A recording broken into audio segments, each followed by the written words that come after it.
अब सबको हेल्वेटिका नजर नहीं आ रही थी, लेकिन उसके हाथ में मौजूद पत्थर नजर आ रहा था और सभी उस पत्थर के पीछे भागने लगे। अब वो बच्चा जिसने लंबे हाथ किए हुए थे, उसने दोबारा अपने लंबे हाथों का इस्तेमाल किया और हेल्वेटिका के हाथ से फाइनली उसका पत्थर ले ही लिया।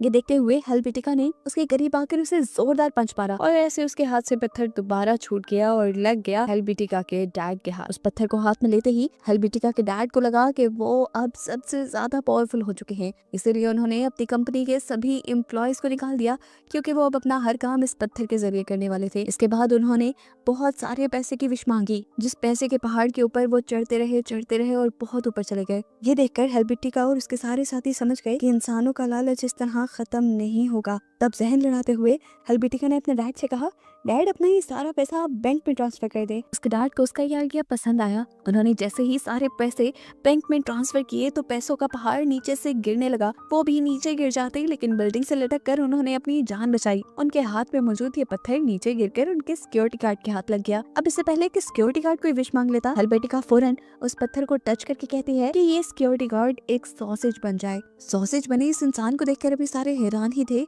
कि अचानक एक बिल्डिंग से भी बड़ा इंसान यहाँ पर आ गया। ये असल में टॉय की सिस्टर का बॉयफ्रेंड था, जिसे उस दिन उसने कह दिया था कि तुम बड़े हो जाओ, और उसकी विश पर उसका बॉयफ्रेंड बहुत बड़ा हो गया था।